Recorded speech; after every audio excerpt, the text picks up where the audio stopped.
Usapang sining at kultura para sa lahat. Kasama ang Ballerina ng Bayan, si Lisa Macuja. Art2Art.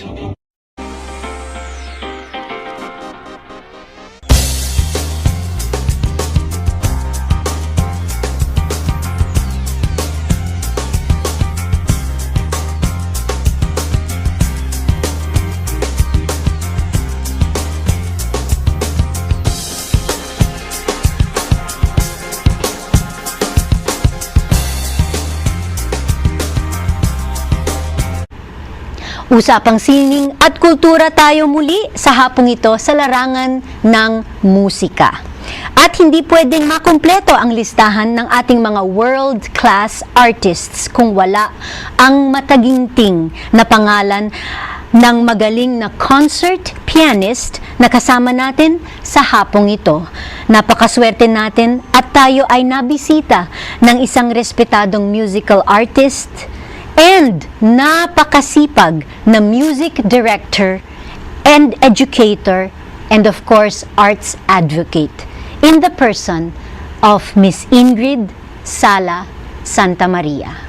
Isinilang sa Cebu City noong 1940, unang nagsanay sa piano si Ingrid Sala Santamaria sa ilalim ng kanyang ina, si Ginang Pilar Blanco Sala. Tinanggap niya ang kanyang Bachelor of Music degree, major in piano mula sa Batig Piano School sa Cebu, na sinundan ng pagpapakadalubhasa sa Juilliard School sa New York at pagtatapos ng Masters of Music mula sa Kolehiyo di Santa Isabel sa Maynila. Sumailalim din siya ng coaching lesson mula sa mga respetadong pianista tulad ni Benjamin Tupas, Reynaldo Reyes at Jose Contreras. Noong 2006, tinanggap niya ang Doctor of Music in Music Education, honoris causa mula sa De La Salle University sa Maynila. Bilang pinuno ng Salvador and Pilar Sala Foundation Incorporated na nakabase sa Cebu, pinasimula ni Ginang Santamaria ang isang 10-year music development program kung saan nagsimula ang Cebu Youth Symphony Orchestra noong 1995 na ngayon ay kilala bilang Peace Philharmonic Philippines mula noong 2000. Marami sa mga scholars ng programang ito ang ngayon ay umaani na ng tagumpay sa loob at labas ng Pilipinas. Ang PPPO ang kaisa-isang orchestra group na nakabase sa Southern Philippines. Mula noong taong 2000, pinasimula ni Ginang Santamaria ang biannual outreach educational program series na Romantic Piano Concerto Journey Tours. Kasama si Maestro Reynaldo Reyes kung saan nakapagtala na sila ng halos 400 pagtatanghal sa buong Pilipinas. Kasama na ang ilang syudad sa Asia at sa Estados Unidos. Taong 1991, nang itatag niya ang Cebu Piano Teachers Guild kung saan patuloy siyang nagsisilbi bilang founding chair. Kabilang sa mga parangal na tinanggap ni Ingrid Sala Santamaria ay ang Hall of Fame Award mula sa Performing Arts League ng Crestwood, Florida, USA, Who is Who in Asia documentary feature ng NHK Television Japan at 100 Most Notable Cebuanos of the Century Award. Sama na rin ang Night of Academic Laurels at Night of the National Order of Merit Awards mula sa pamahalaang Pranses. Magandang hapon po, Tita Ingrid, and welcome to Art2Art. Thank you very much, Lisa. Magandang hapon. At unang-una gusto ko sanang batiin kayo ng happy birthday. Naku, maraming salamat po. Swerte ko naman na itong araw ang napili para sa interview ko at itong sharing natin sa Art2Art. Thank you very much and happy birthday. Yes, and I understand it's also the birthday of your youngest daughter? Yes, and with your permission, may I greet my Of daughter, course, Kathy. please. Happy birthday, Tat, wherever you are. Thank you, Lisa, for allowing me that. And of course, nakikinig ang mga nasa home province ninyo in Cebu. So, in Cebuano, you can also greet our listeners. Salamat. Mayong hapon sa tanan na taga Cebu at tanan taga Bisaya at katong na sa Mindanao. Mayong hapon at salamat sa pagbati ninyo dito.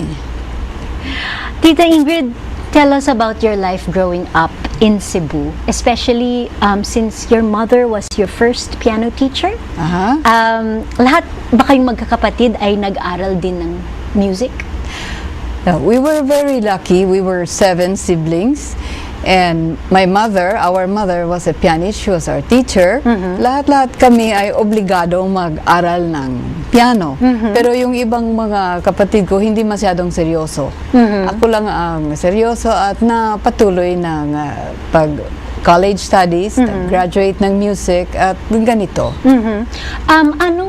At what age did you start your piano lessons? About 5 years old, my mother started teaching me. At yun po ba ang maire-recommend ninyong the right age to start piano lessons? Yes, I would like to recommend age 5. Normally maybe 7, but if the parents see something special, going backwards 6 and 5 is okay to start. I see.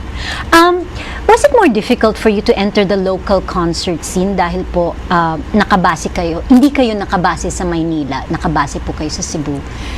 Yung hanggang age 17, nandun ako sa Cebu. Hindi ako nakalabas ng Cebu. At ang mother ko nagturo sa akin sa eskwelahan niya na pinangalan niya after her teacher, Batig Piano School, si Sister Baptista Batig, who established the Music Conservatory at St. Scholastica's College. Ngayon, pagka-graduate ko ng 17 years old ng Bachelor of Music, pinadala ko ng parents ko sa New York, sa Juilliard School. Tapos, pagbalik ko naman ng 19 years old, nakasal ako. Kay Joe Santamaria, na naging father ng 4 na anak ko, na si Crispy, Cecile, Joey, at si Kathy.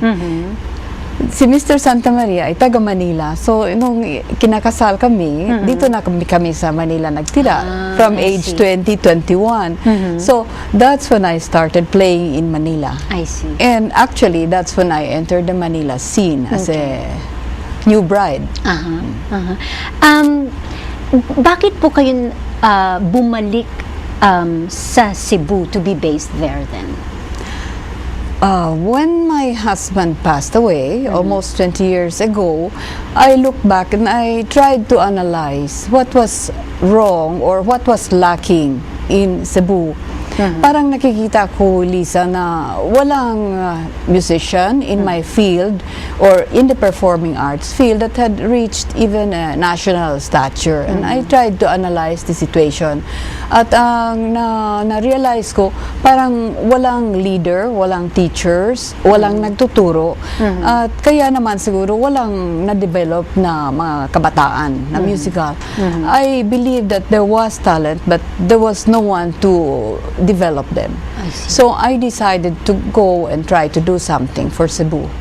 Okay, from your biography, we learned that you took a leave of absence from performing at least twice in your career at mahahabang breaks ito, like as much as 10 years. Bakit po ninyo ginawa? And of course, how did you keep in shape? Okay, yung unang break ko ay 1965 to 1975 at nagturo ako, hindi naman music, Spanish pa naman, sa international school. I see. It's because I wanted to teach. And while I was teaching, I was fully committed to that. So I was hardly practicing. But before 1965, I had several major performances with orchestra. I had won first prize in a national competition. I had solo concerts in Manila and in the provinces. So noong araw, sa 1965, parang kung nakatugtog ka ng kanyan kadami, parang marami na yun at considered concert pianist ka na. Yes. So gusto ko naman magturo. So nagturo ako ng 10 years. But by 1975, the concert stage started calling again, and I started playing again. And I had many more playing opportunities at that time. So during your sabbatical from performing, how would you keep in shape? Would you practice even at least for an hour a day or for pleasure na lang? I think you hit it right. I tried to play scales and exercises for about 1 hour a day. Okay. Maybe you could equate it to your pliés and your bar work. Ballet class, Just yes. ballet class to keep the muscles in shape. So that's all I did, just to keep the fingers running and to keep my muscles in shape. Yes, of course. Did you teach during that time, aside from Spanish, of course, did you teach piano? I taught Spanish and I taught a couple of years music subjects at the Assumption in San Lorenzo High School, music appreciation, music history.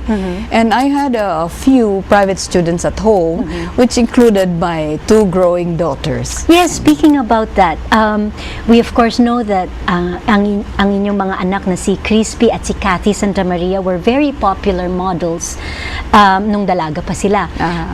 Did any of your children or now your grandchildren display any interest in music?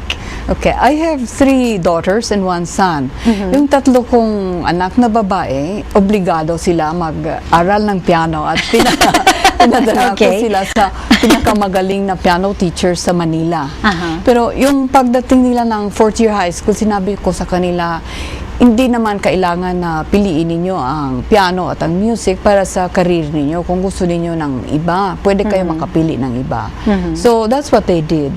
They chose other careers because I thought it would be best. They needed to have a big spirit of sacrifice and commitment to be in the arts. And if they didn't have that, I prefer that they would choose something else for themselves. My son, I obliged to study for 2 years.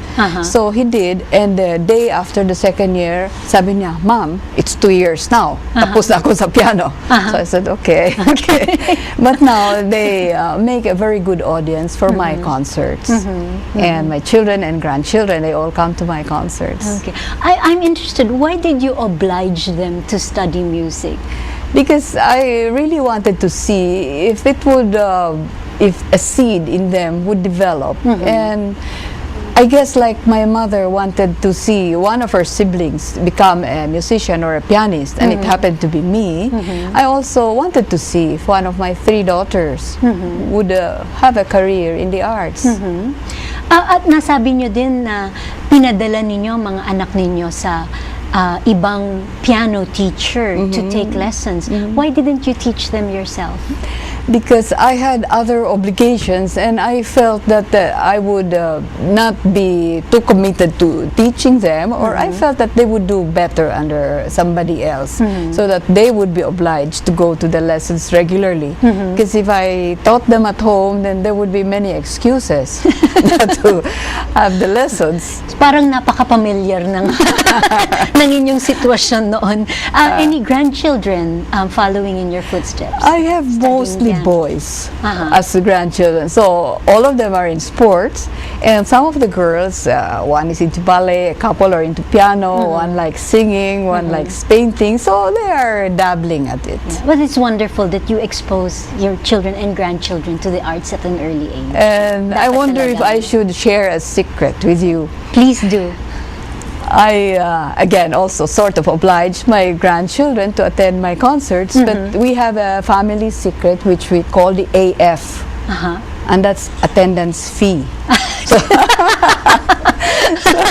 So meron silang reward. They have a reward, something that will give them a Starbucks treat. So something like 200 peso AF, so they can buy themselves a Starbucks fee. Naku, sana hindi nakikinig yung mga anak ko. Baka sumingil din sila ng attendance fees na manood kay mami sa kanyang malugi ka dyan, Lisa, kasi mas marami yung dance performances mo kaysa piano. Oo nga, malulugi ka dyan. Okay, do you still find time for anything else, like any hobbies that the audience or the listeners don't know about? I have always been crazy about miniature pianos for maybe 30 years, and I collected. So I have over 700 miniature pianos. Wow. So that's one of my loves. And the other thing I like very, very much is Christmas decoration, Christmas decor, which I've always had in my homes. And in the last few years, I've collected these little houses that we have made into a Christmas village. So that's what I have. That's fantastic. Naku, marami pa po tayong pag-uusapan kasama ang respetadong concert pianist at music educator na si Ingrid Sala Santamaria. Dito pa rin sa Art2Art. Magbabalik po kami. Tita Ingrid, can you tell us more about the Salvador and Pilar Sala Foundation and its activities? Bakit po ninyo itinatag ang grupong ito? Yes. My siblings and I established the Sala Foundation in honor of our parents, Salvador and Pilar, to honor their interests and their involvement both in education and culture in Cebu, to honor their memory. And so we tried to find programs that would honor this memory by our giving out scholarships and developing the youth in Cebu. So I wanted to find a centerpiece project for this foundation. I tried to analyze what Cebu needed. So my mother had a piano school. So kung sa piano lang, medyo matagal magde-develop ng concert pianist. Mahirap talaga. Pero kung orchestra yung napili ko na activity, parang kung mag-train kami ng 100 na instrumentalists in many different instruments, siguradong mayroong maraming lalabas sa project na yan. So kung 100 ang tinitrain namin in 20 kinds of instruments, so unti-unti nag-specialize yung iba and then improve, chamber musicians, naging soloist, and in effect, this is what happened. So we achieved the overall goal, which was to have an orchestra for Cebu, and little by little they became soloists and in fact winners in national competitions, NAMSIA in Manila. So that's what happened. I wanted to have a project that would help deserving and talented young Cebuanos. So all of these music scholars na tinulungan ng foundation, have they all become professional musicians? Not all have become professional musicians because early on I made partnerships with 5 universities in Cebu. I talked to them and said, these children who are studying orchestra with us, can you consider them as scholars just like you consider your sports scholars and other scholars? Give them scholarships because they do something for the school. Can we have a partnership so that our orchestra students can become scholars in any course that they choose? All the 5 universities said yes, and so we told our kids, you can choose any other career that you would like, but of course you have to qualify. Yes. And these schools will grant you scholarships because I wanted them to have other careers in case we did not succeed completely as musicians or as professional musicians. I wanted them to have dual careers, and this is what happened. Now let's talk about your romantic piano concerto journey tours with Maestro Reynaldo Reyes. Balita namin around 400 performances na daw ang nagawa ninyo all over the country. That is no mean feat. Ano po ang kasama sa programang ito? And of course, how can schools and organizations who are interested to invite you to perform contact you? Unang-una, Lisa, it took me 1 year to decide whether kaya kong gawin yung orchestra development program, yung 1991. Because I thought that if I took it on, I would need at least 10 years to develop something worthwhile. Yes. So I thought that the personal sacrifice from me would have to be not to play the piano for 10 years. So after 1 year, I decided, okay, I'll do it. I won't play the piano myself for 10 years except as directly related to my development of the youth.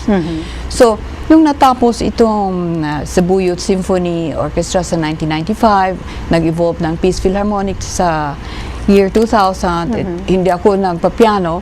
Yung 6 months bago matapos yung program, kinausap ko na yung maestro ko, si Maestro Reynaldo Reyes. Sinabi ko, almost 10 years na matatapos na itong project at hindi ako nakapiano at talagang gusto kong maging pianist ulit. Pwede ba magkagawa tayo ng project? At gustong-gusto ko, kailangan nationwide, gusto kong outreach at gusto kong educational yung project natin. 2 pianos tayo. And I wanted to focus on the romantic piano concerto because that's where I felt I was strongest in, where I had enough to start with, but there were enough concertos that I didn't know that I could grow out to. So we started with that, and I started contacting the deans of schools and everyone, everywhere, friends in all the provinces outside, wherever I knew anybody, introduced the program, went on personal visits, explained what it was, and told them what we wanted to do. And so Mr. Reyes used to come every summer of his, because he's based in the States, every June, July. And I requested him to come also 2 weeks in January para magiging biannual yung tours namin. So yun ang nangyari. Lisa, pagkatapos ng yung orchestra, na-launch na yung orchestra, umpisa kami agad ng January 2001, yung biannual tours namin. At ganyan ang ginawa namin. Every January, 2 weeks, and then July, August, 2 months. To clock more than 400 performances, what do you do? 2 performances, 3 performances in one day? Sometimes, yes. And my record was we played 7 different concertos in one day. But very often we played 4, 5, 6 concertos. But during the days where we had to travel far away, we went up to Banaue, Baguio, Ilocos, all over Luzon, Tagupan, Bicol, and all. When we needed travel time, then we would have 1 day travel time, and then we would have 2 concerts the next day travel time, another 2 concerts the next day. So it was combined like that. Logistically, I'm interested, when you travel, do you travel with the pianos? In Luzon, yes, we did. So we traveled with my 2 baby grands most often, and we were like a circus caravan. We had our own. We hired a truck and 8 moving men. We had 4 vehicles, and Siyempre kasama niyo yung piano kasama yung tuner. Kailangan na kailangan yun. But touring locally, hindi ba kayo nahirapan maghanap ng venue na hindi titilaok ang manok, or hindi, hindi biglang aandar yung motorsiklo to ruin the moment of the music? Kasama na yun, Lisa, kasi ganun ang sitwasyon sa bayan natin. At marami ng mga concert namin, yung iba sa basketball court, marami sa gyms, iba sa parks, marami sa school auditoriums. Maganda yung sa school auditoriums kasi medyo enclosed. But we took everything as it came. Yeah. I can relate to that also. I'm sure. At of course, balita namin na marami din kayong performances na nakapost sa YouTube. Nakakatuwa naman at napaka-technology savvy ninyo. What made you tap into these new media platforms? Actually, Lisa, to tell you the truth, 2 years ago, exactly in June of 2009, that's 2 years ago, my nephew, Mr. Jeffrey Almonte, said, "Tita, I've been looking for you in YouTube. How come you're not in YouTube?" And I said, "Jeff, I don't watch TV." And then he said, "Tita, YouTube is not TV. So what is it?" So he explained to me. So I said, "Jeff, I don't have a computer. I don't do internet." And then he explained some more. And then he asked, "Tita, would you like to be in YouTube?" So I said, "Jeff, what will it cost and what will it take?" And then he said, "Nothing. You just give me 1 DVD of any concert, and it won't cost you anything because I'll upload it for you." I didn't even know the meaning of upload. And then he's based in Mindanao. So 2 or 3 days later, he called me from Mindanao, Pagadian City. He said, "Tita, you're on YouTube." So I called my daughter Crispy, and I said, "Crispy, they tell me I'm on YouTube. May I go over to your house and see what it's all about?" So I walked over to my daughter Crispy's house, and I said, "Can you please look for it, because I don't know what it's all about." So she looked for it and she showed me, and I saw myself for the first time in YouTube. And Lisa, for me, that was life-defining moment. A breakthrough. Yeah. Breakthrough. When I saw that, I said, "This is it. This is how I can reach thousands and maybe hundreds of thousands of countrymen and others." Because it's free, doesn't cost me anything, because I already did the concerts for free anyway. Yes, that's right. And now Jeffrey will upload them. Yes. And people can watch them in their own homes, or I understand for 20 pesos an hour, they can go to any internet cafe. That's right. And so I said, "This is it for me. This is the multiplier effect." Because even if we have given 400 concerts and have reached hundreds of thousands of live audience, iba pa yun kung nasa internet tayo at mas marami at any time at your leisure. So you also have a website then? Yes. So this is rather new, the website. In fact, just a couple of months ago, because I feel that it's another tool for learning. We can get the young people interested, if they're interested in the artist and the art and the medium, Then our real objective is to have every single Filipino love classical music. Yun talaga, alam ko yun naman ang gusto mo at nakikita ko ang ginagawa mo sa buong bayan natin. Nakikita ko yung puso mo. And I think we feel the same way. Yes, that's right. Yes. So, if they want to go to your website, it's www. IngridSalaSantamaria.com. Aha. And to the YouTube, either they write my name, Ingrid Sala Santamaria, or RPCJT, which stands for the main project, Romantic Piano Concerto Journey Tours. Okay. And we have over 200 video segments now on YouTube. And I'm sure if there are schools that want to book you, they can also go to the website and Go to contact the you through website, there. and if they leave me a message on the video, on a particular video, I answer all comments personally. Wow! So, internet savvy na. May internet na po kayo sa bahay ngayon. Ngayon, mayroon akong 3 laptop. 3 laptop. Pero regalo lahat. Okay. Binigay sa mga kaibigan ko. And I heard also that you're planning to put up piano lessons on YouTube soon. That's what I would like very much to do, Lisa, since I did not have a chance to become a piano teacher myself because I was performing. Now that I have seen what YouTube has done and is doing, I would like to develop a kind of piano tutorial which we can post on YouTube and which can be useful to young pianists. Yes.